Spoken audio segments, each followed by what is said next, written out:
Astra International atau kode saham ASI mengusulkan akan membagikan dividen 25 triliun nantinya di rapat umum pemegang saham yang akan dilakukan di bulan April. Apakah dividen sebesar itu masuk akal? Dimana Astra memang labanya melonjak tinggi ya di 2022. Tapi kita juga harus realistis. Apakah hal itu sangatlah make sense dan tidak berbahaya untuk perusahaan? Dan bagaimana efeknya? Kita juga mau hitung ya dividen yieldnya berapa jikalau memang disetujui membagikan dividen sebesar itu.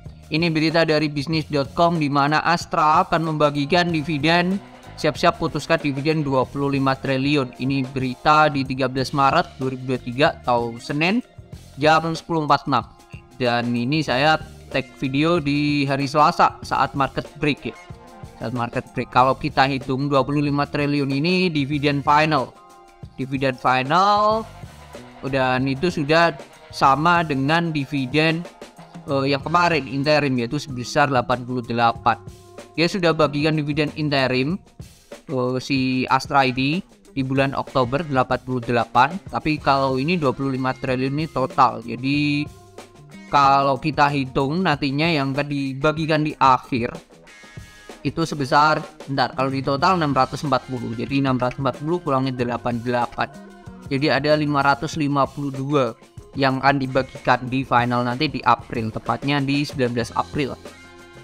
So 552 kalau kita bagi dengan harga sekarang Astra itu di angka 5.800 berapa nih?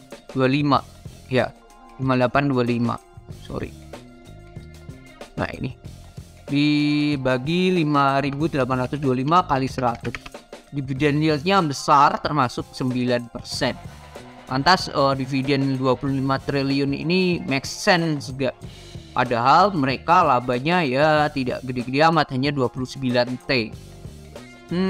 Bisa dikatakan ini sangatlah mepet ya. Apakah perusahaan tidak akan melakukan capek atau belanja modal lagi dan lain-lain, karena ini perusahaan manufaktur, bukan perusahaan mining terutama.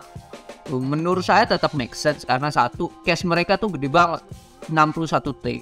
Yang kedua, mereka akan mendapatkan dividen jumbo juga dari UNTR. Kenapa? UNTR ini salah satu anak perusahaan dari Astra, di mana Astra ini punya 59,5% porsi kepemilikan di UNTR. Nah, UNTR juga di April karena labanya juga gila-gilaan akan bagikan dividen usul. Dividen finalnya itu 6.185.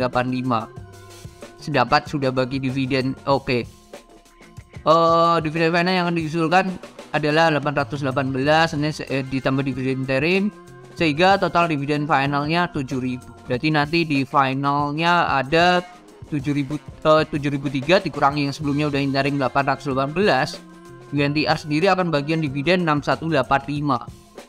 Nah, siapa nih, Astra punya lembar saham di UNTR itu 2,22 miliar. Kalau kita kalikan dengan total lembar yang dimiliki, Astra akan mendapatkan dividen UNTR itu sebesar 13,7 triliun gitu. Nah, 13,7 triliun terus ditambah tadi laba 29 triliun, berarti 13,7 ditambah 28 berapa tadi? Kita jangan bulatkan lah, 28,9 ya. 28,9. Jadi total duit yang mereka punya itu 42,6 gitu. Sedangkan mereka membagi 25, jadi masih make sense saja. Bahkan kalau kita hitung dari total dividen yang diberikan oleh si UNTR, yang mereka akan janjikan kan 25. Mereka dapat dividen sendiri dari UNTR 13,7. Jadi cuman kurang 11,3. 11,3 kalau kita bagi dengan labanya 28,9 itu hanya sebesar 39% doang. Jadi masih realistis dan make sense ya menurut saya dividen yang diajukan oleh Astra.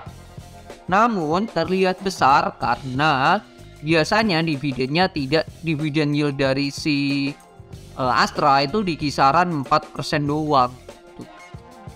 Jadi ini make sense ya.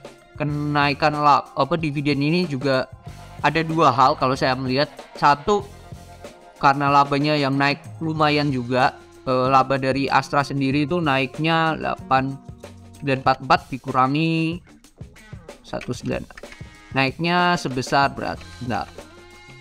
naiknya 43% sendiri. Belum sorry tidak. Naiknya sebesar naiknya 43% sendiri. Jadi satu, karena kenaikan labanya luar biasa. Yang kedua, karena adanya dividen dari anak perusahaan yaitu UNTR. That's why mereka membagikan dividen yang besar banget, 25 triliun itu. Nah, bagaimana dengan kondisi sekarang? Jikalau memang terjadi seperti itu yang diusulkan dan disetujui, dilihat juga April itu akan nanti adanya ARB simetris. Jadi maksimal penurunannya bisa sampai 15%. Nah, kalau melihat seperti itu dengan dividen yield 9%, potensi untuk ARB enggak sih. Tapi kalau turun sampai 7, 8, 10% itu make sense banget untuk si Astra. Satu itu. Yang kedua, karena marketnya juga lagi sedang nggak oke ya, lagi membangkongkan. Jadi potensi kalau Astra turun sampai 5.300 tuh masih mungkin terjadi sih gitu.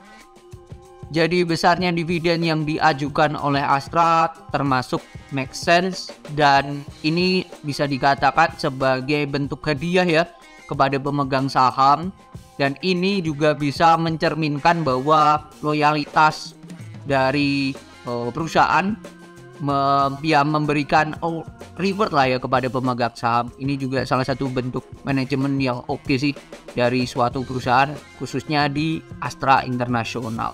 Jadi itu, baiknya bagaimana beli atau tidak itu kembali lagi ke teman-teman. Cuman yang perlu diperhatikan adalah jangan terlalu tergiur, nanti takutnya dividen trap. Nanti teman-teman exit-nya jual minus, bahkan besarnya minusnya dibandingkan dengan dividennya malah besar minusnya, itu takutnya seperti itu. Jadi itu teman-teman perlu riset lagi, dan baiknya seperti apa ya teman-teman yang memutuskan. Semoga bermanfaat video ini, dan dividen 25 triliun yang dibagikan Astra make sense, jangan dianggap buruk.